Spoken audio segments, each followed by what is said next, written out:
এছেম্বলিত সুধে 1 লাখ কেতিয়া হ'ব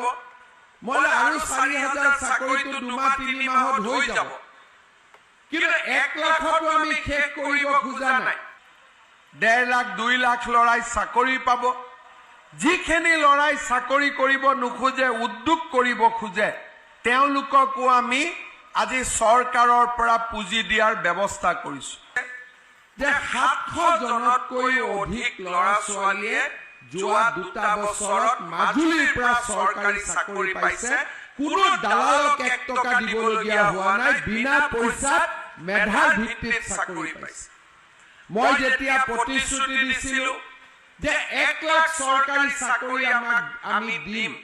মোক দলৰ ভিতৰতো বহুতে কৈছিল যে এনেকুৱা প্ৰতিশ্ৰুতি কিয় দিব লাগে পিছত গৈ দলটো বিপদত পৰিব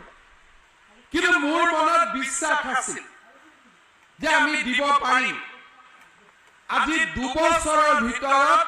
আমি 96,000 লৰাক ছোৱালীক আমি চাকৰি দিলো এটাও কোৰ্ট কেছ নহল এটা দালালে 1 টকা খাব নোৱাৰিলে নিকা পদ্ধতিত আজি 1 লাখৰ কম 4,000 কম 96,000 লৰা ছোৱালীয়ে চৰকাৰী চাকৰি পালে মোক এছেম্বলিত সুধে 1 লাখ কেতিয়া হ'ব মই আৰু 4,000 চাকৰিটো 2-3 মাহত হৈ যাব কিন্তু 1 লাখটো আমি শেষ কৰিব খোজা নাই 1 লাখৰ ওচৰ চপাৰ লগে লগে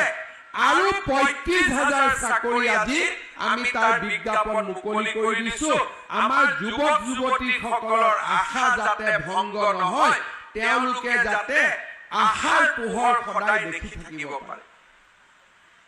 আজি এতিয়া মই ঢকুৱাখানাৰ কাৰেঙৰ পৰা আহি আছো মোক ল'ৰা ছোৱালীবিলাকে সুধি আছে দাদা পুলিচৰ এডমিট কাৰ্ড কেতিয়া আহিব মই কৈছো জুলাই মাহত আহিব চিন্তা কৰিব নালাগে তাৰমানে মানুহৰ মনত এটা অভূতপূৰ্ব পৰিৱেশৰ সৃষ্টি হ'ল মানুহৰ মনত আশাৰ সঞ্চাৰ হ'ল নিৰ্বাচনৰ আগতে আমি অৰুণোদয় আঁচনি আৰম্ভ কৰিছিলো মানুহে কৈছিলে ইলেকশ্যন আছে ইলেকশ্যনৰ পিছত বন্ধ হৈ যাব ইলেকশ্যনৰ আগত 15-16 লাখ মানুহে অৰুণোদয় পাইছিল আজি অৰুণোদয় পোৱা পৰিয়ালৰ সংখ্যা 30 লাখ হ'ল 830 টকা 1250 টকা হ'ল গছডাল উঘালি কোনেও নেপেলালে বৰঞ্চ ইলেকশ্যনৰ আগত ৰোৱা গছডাল এতিয়া বটবৃক্ষত পৰিণত হ'ল তাৰ সাত 30 লাখ মানুহে আজি কৰবাত নহয় কৰবাত কিবা এটা আৰ্থিক সহায় পাইছে আজি আমি আৰু নতুন নতুন কাম কৰিব খুজিছো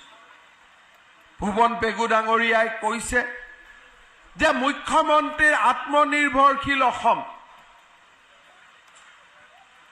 1.5 লাখ 2 লাখ লৰাই চাকৰি পাব যিখিনি লৰাই চাকৰি কৰিব নোখোজে উদ্যোগ কৰিব খোজে তেওঁলোককো আমি আজি চৰকাৰৰ পৰা পুঁজি দিয়াৰ ব্যৱস্থা কৰিছো অহা সপ্তাহৰ পৰা মাজুলীটো ইন্টাৰভিউ আৰম্ভ হ'ব আমাৰ যিখিনি লৰা ছোৱালীয়ে চাকৰি পোৱা নাই তেওঁলোকে চৰকাৰৰ পৰা ব্যৱসায় উদ্যোগ প্ৰতিষ্ঠা কৰাৰ কাৰণে পুঁজি পাব এতিয়া মই যতে মিটিঙত গৈছো আৰু এটা নতুন কথা কৈ আছো যে আমাৰ বাইদেউসকলক আমি লাখপতি বনাম এতিয়া